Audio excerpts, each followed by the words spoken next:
When I was 8 years old, I saw Judith Jamison in a video dancing the solo called Cry. And when I saw her dance, I said, I want to be like that woman. When Ailey came to South Africa in 1997, they held auditions. I need you to be who you are normally. Don't exaggerate.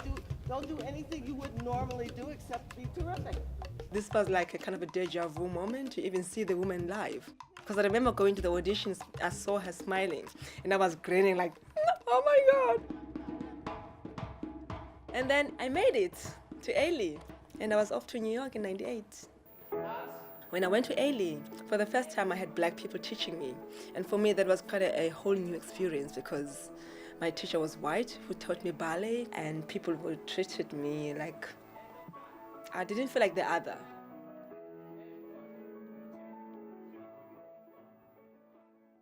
There is a very large difference on the ground in terms of dance in this country since Ailey came the first time.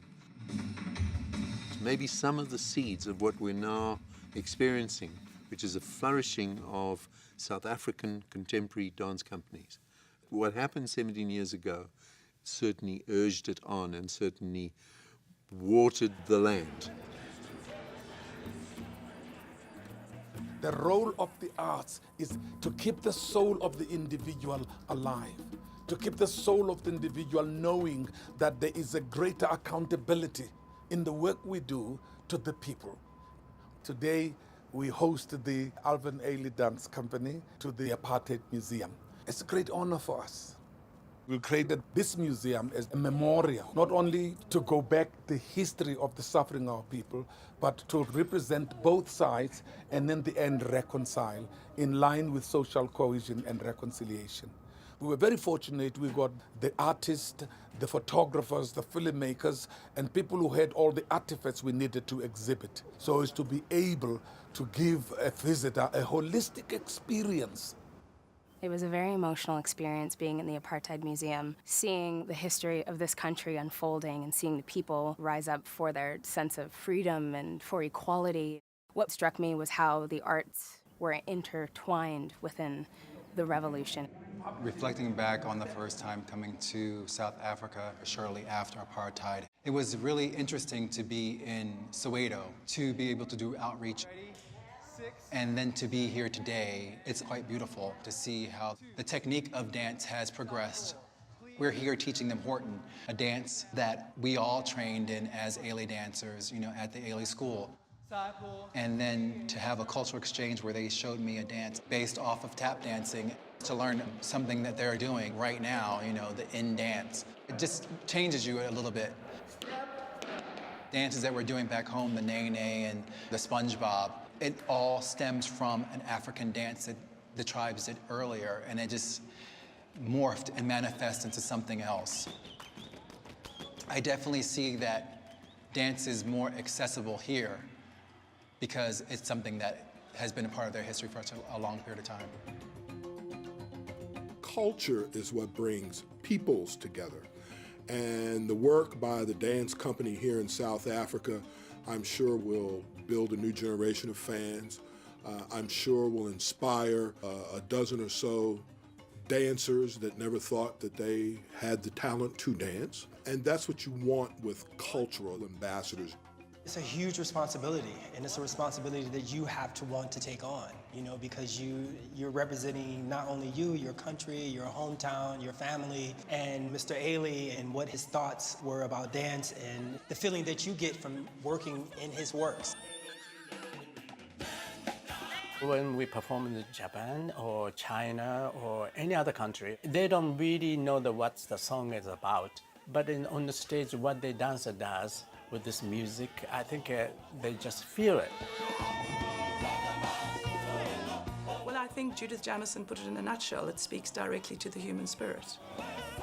I've experienced it all over the world, people standing immediately after the final drop to the floor, and people clapping and responding in such a visceral way, whether you are a religious person or not. It's spiritual touching of each individual person.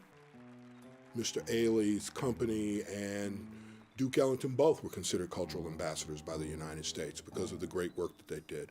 And it's because their work, their art, brings people together.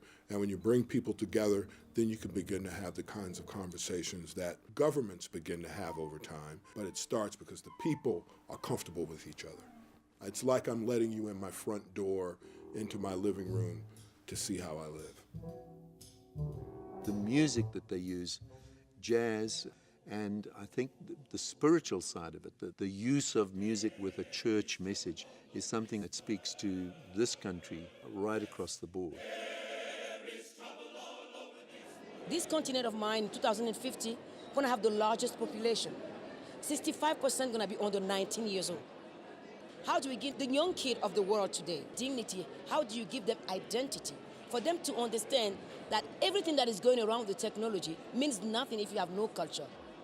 And bringing Ailey here, I've seen the reaction of the South African young kids that are next to me, how they react to their movement that transcend Europe, America, and Africa. You respond to it immediately. We are one people. We are all Africans. It doesn't matter how we slice it. It always boils down to what story you want to tell. We kind of operate more or less the same, Vuyani and Ailey.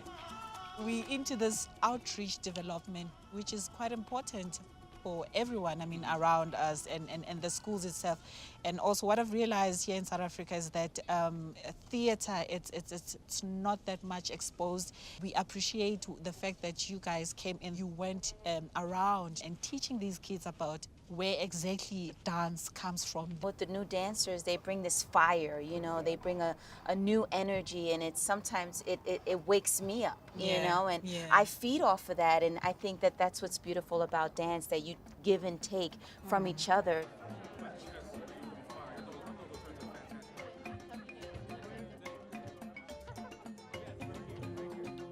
Thank you so much for making the long journey to South Africa. Many of us have seen you dance or have tickets to see you dance. And while it's a treat for us to do that and for the thousands of South Africans who will enjoy your performances, I hope the members of the Alvin Ailey team are also able to enjoy this amazing country and its warm and hospitable people. So the Alvin Ailey American Dance Theater first visited South Africa in 1997 to commemorate the lifting of the international cultural boycott. And times have changed, but the need for deeper understanding between our people remains, and that's why their visit here is so important. What politics demonizes, art humanizes.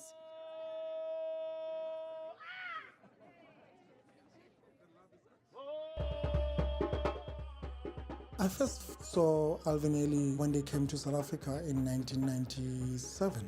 And when I saw them live on stage, I said to myself, that's the kind of company I want to create in this country.